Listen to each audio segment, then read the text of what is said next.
di video kali ini aku mau jelasin ke kalian, khususnya aku mau mengedukasi kalian para customer supaya jadi customer yang pintar. Dan buat para pelaku usaha salon, jadilah pengusaha yang bertanggung jawab. Kalian tonton video ini sampai habis.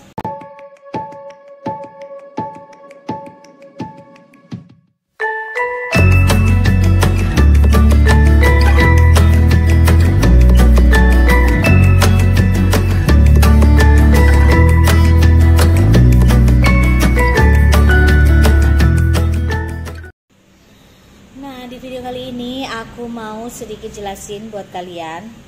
Soalnya terkadang ada beberapa orang tanya, semotingnya kok mahal harganya, di sana tuh harganya lebih murah, begini begitu.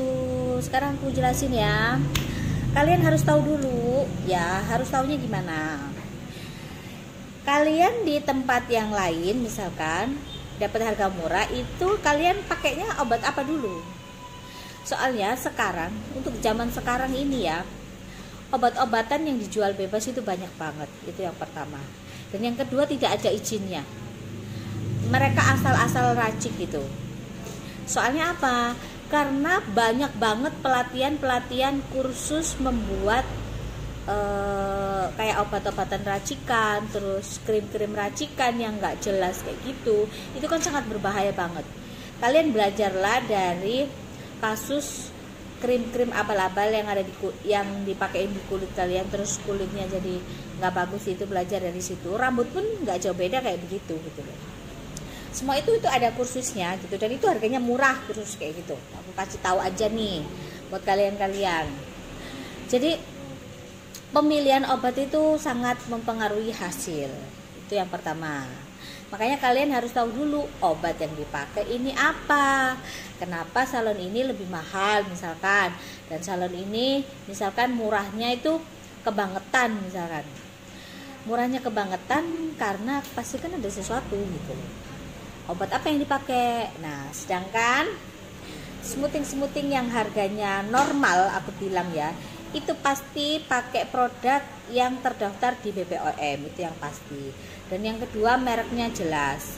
Dan yang ketiga, ada tanggal expirednya. Aku tidak mau, aku bicara dari produk yang aku pakai sekarang aja lah ya. Ini aku sebenarnya di sini banyak produk yang aku pakai, cuman yang aku kasih contoh yang ini ya. Aku pakai merek Beverage ini. Ini kalau kalian Google sudah pasti muncul. Di BPOM sudah terdaftar. Yang paling penting ada tanggal expirednya, ya kan? Ini penting sekali gitu loh. Jangan sampai kalian jadi apa namanya itu, cari apa? Buat alis. Jangan sampai kalian jadi customer yang enggak smart. Karena gini ya. Ini misalkan dicampur air pun masih bisa, tapi nanti hasilnya itu kurang bagus di rambut kalian gitu. Jadi kalau ada yang smoothing murah-murah itu sampai harganya kebangetan, itu kalian harus tahu dulu. Ngambil obatnya di depan kalian enggak, atau sembunyi-sembunyi di belakang. Rata-rata salon itu seperti itu. Saat meracik obat itu ngumpet-ngumpet gitu. Ngumpet-ngumpet di belakang customer.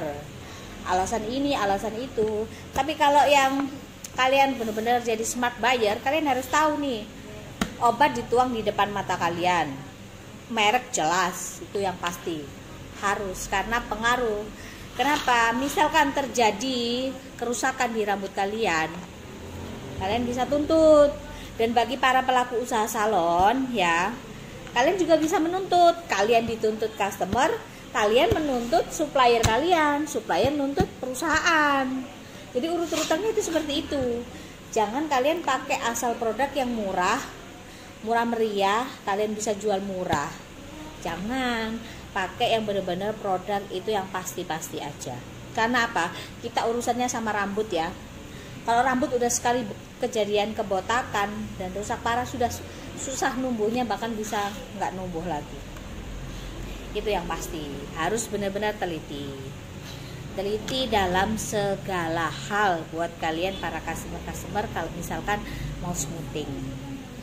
Soalnya apa? Salon kasih harga mahal itu pertimbangannya itu banyak hal. Yang pertama memang dari obatnya itu memang sudah mahal. Yang kedua servis pelayanannya. Yang ketiga cara salon itu branding salon dia layak enggak, kebersihan segala macam itu kan menjadi poin gitu loh. Kalau kalian datang ke salon yang kumuh segala macam itu sudah pasti murah. Karena apa? Ya kalian bisa lihat ibarat kata ya ada harga ada rupa lah ya. Dan yang keempat itu adalah tenaga kerjanya gitu loh. Itu sangat pengaruh sekali gitu. Jangan kalian asal-asalan karena berhubungan sama yang namanya rambut itu harus benar-benar diperhatikan. Terus buat para pelaku usaha salon ataupun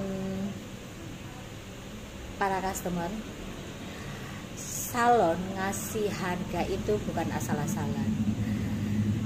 Satu sisi biaya listrik itu juga tinggi, beda dengan skala rumah tangga. Kalau untuk orang usaha loh ya. Mungkin kalau orang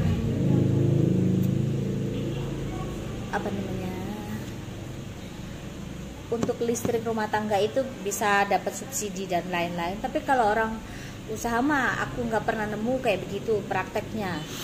Kenapa? Karena memang tagihan memang besar. Kita pikir logika saja lah. Hair dryer yang aku pakai misalkan itu wattnya 2000. Tidak mungkin listrik skala salon itu sekelas salonku ini itu aku pakai yang 2000 ke bawah. Nggak mungkin, sudah nggak mungkin. Dan tarifnya itu juga sudah beda gitu. Dan yang kedua, cara gaji pegawai. Kayak saya gaji pegawai saya pun nggak asal-asalan gitu loh. Belum lagi memberi fasilitas tempat tinggal, fasilitas makan. Di salonku juga ada fasilitas wifi 24 jam. Segala macam itu kan juga menjadi poin. Ibarat kata aku membranding salon saya sedemikian rupa supaya orang datang ke tempat saya ini dengan harga sekian itu worth it gitu loh. Kalian mengerti nggak? Ya. Jadi imbang gitulah ya bahasanya. Di samping itu juga kalian para pelaku usaha salon tuh jangan pernah takut untuk membeli harga salon kalian. Jadi kalian jangan asal misalkan supaya rame ini itu, kalian harus pikir yang namanya untung dan rugi. Jadi kalau kalian kasih price yang terlalu kebangetan misalkan murahnya, kalian akan kerja rodi, kalian nggak akan dapat apa-apa itu yang pasti gitu. Kapan kayanya? Dan bagi para customer pun ibarat kata kalian ngerjain pun nggak all out gitu loh, nggak 100%. Kalian ini bener-bener bikin rambut dia akan bagus. Beda loh ya, dibayar 20.000 dengan dibayar 100.000. Kalian akan lebih cantikin hasil yang 100.000. Karena apa? Dari segi harga aja udah beda gitu loh. Logikanya di situ. Jadi buat customer pun harus benar-benar jadi smart buyer. Buat para pelaku usaha salon pun jangan pernah takut bersaing harga, karena setiap orang itu kan punya marketnya sendiri-sendiri ya kan. Jangan pernah kalian tiru sana tiru sini supaya ini supaya itu, jangan. Harus benar-benar punya acuan. Kalau nggak gitu kalian nggak akan menemukan pasar kalian gitu loh. Kalau kalian harganya ngikut sana ngikut sini, kalian nggak akan nemu yang namanya pasarku itu di skala ini loh, pasar saya di skala itu. Kalian nggak akan ketemu yang kayak gitu. Jadi harus benar-benar jadi smart buyer itu kalau smoothing ya. Terus kalau misalkan pewarnaan pun seperti ini. Pewarnaan itu tergantung kasusnya ya. Menurut saya pewarnaan yang paling gampang selain warna hitam adalah warna coklat, karena satu kali kerja aja sudah cukup. Nah kalau misalkan kita kerjain warna grey, biru, hijau, itu kan warna-warna yang susah. Warna-warna susah dalam arti 2 kali kerja. Tidak mungkin kita 2 kali kerja kasih harga yang murah.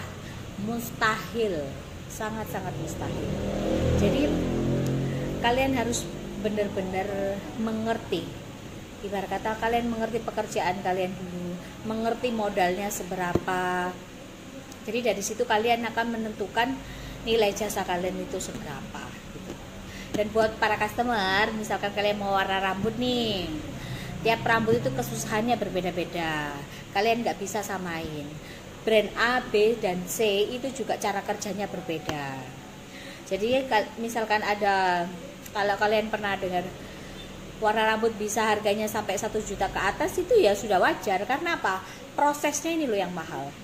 Proses dan cara kerjanya yang mahal gitu loh. Mungkin kalian bisa membeli semir dengan merek itu ya kan, di pasaran sana banyak gitu. Tapi belum tentu kalian bisa mengerjakan sebagus itu, serapi itu ya kan. Yang ada nilainya itu adalah cara kerjanya, itu yang paling diutamakan. Jadi jangan pernah kalian yang namanya membanding-bandingkan harga sono ini, harga ini. Kalian pasti segala sesuatunya berbeda gitu loh. Salon yang benar-benar di branding dengan bagus dari depan itu sudah kelihatan gitu loh. Bukan apa ya, ibarat katanya bukan ece-ece gitulah ya. Tapi kalau dari depan sudah tidak meyakinkan, ya kalian pikir sendiri ya kan. Terus buat para pelaku usaha salon, kalian harus benar-benar pintar apa? Pintar membranding salon kalian ya.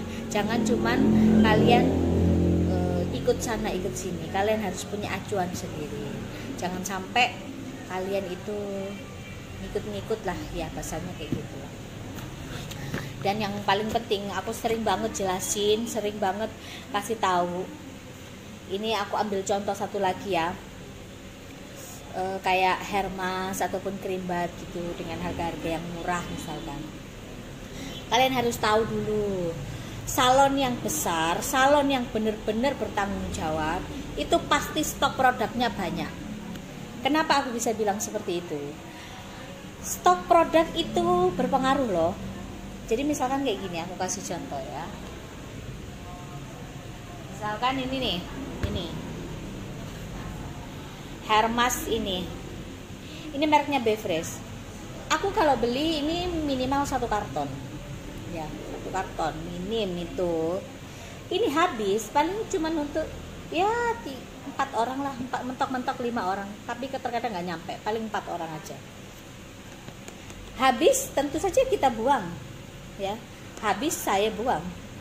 Bukan tempatnya saya cuci terus saya isi refill dengan merek yang murah-murah itu, akhirnya baunya nggak karu-karuan ya kan.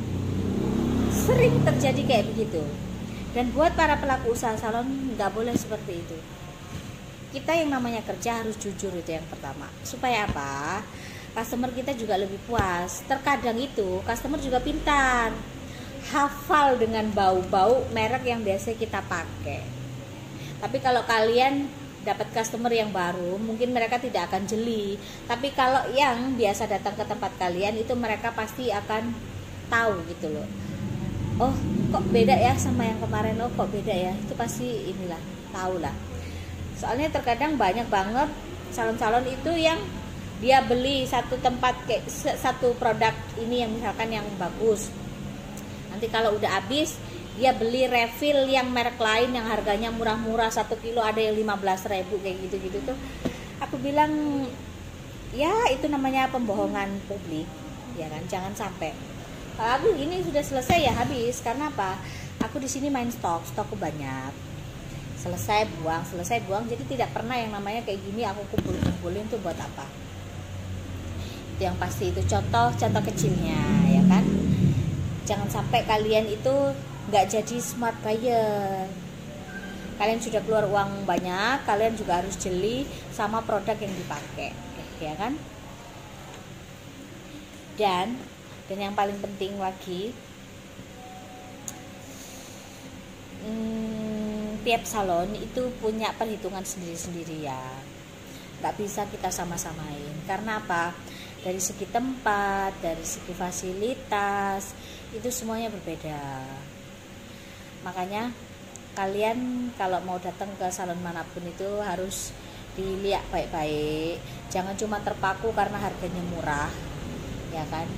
Dan yang murah juga belum tentu tidak bagus, dan yang murah juga belum tentu bagus ya, ngerti maksud saya. Harus ada perhitungan lah ya, dan harus pintar-pintar buat kalian juga. Itu aja sih yang mau aku bagiin sama kalian. Dan nanti di video selanjutnya aku akan kasih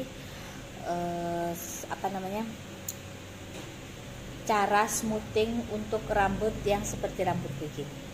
Tapi aku nggak bisa kasih full ya, soalnya tadi aku nge-recordnya itu nggak full karena salonku lagi rame, nggak mungkin kan aku ulang lagi. Jadi aku posting apa adanya, nanti aku kasih penjelasan di akhir videonya supaya kalian nggak bingung-bingung yang suka nanya bikin video tentang tata cara smoothing yang benar kayak gitu.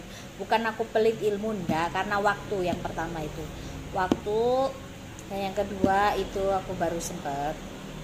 Itu aja sih. Kalau kalian suka sama video ini kalian bisa like, kalau nggak suka di dislike aja nggak apa-apa, tapi tolong bantu subscribe.